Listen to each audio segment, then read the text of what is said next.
یہ جو بڑے ہوئے ناخن ہے یہ ہماری بہت کمزوری ہے لڑکیوں کی. مجھے کبھی سمجھ نہیں آتی کہ یہ کانفیڈنس کی کمی ہوتی ہے جو ناخن بڑھا کے پوری کی جاتی ہے یا کس چیز کی. ایسا کیا کریز ہے؟ یعنی مجھے کبھی بھی ناخن بڑھانے کا فلسفہ سمجھ میں نہیں آیا.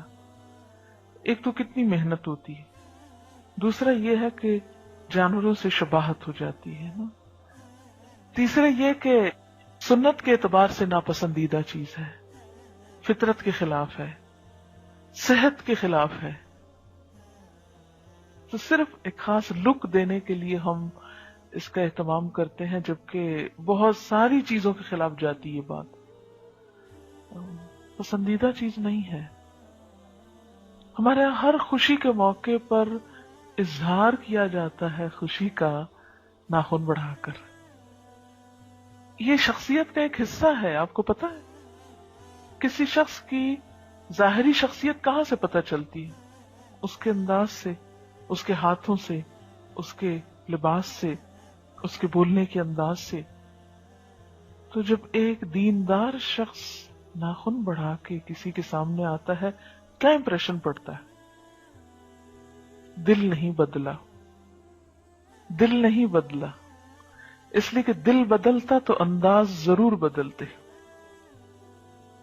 کیوں کہا گیا کہ وہ شخص مسلمان نہیں ہو سکتا جو اللہ کے رسول صلی اللہ علیہ وسلم کو ہر چیز سے بڑھ کر نہ چاہے؟ کیا آپ صلی اللہ علیہ وسلم ہمارا ہاتھ دیکھیں تو پسند فرمائیں؟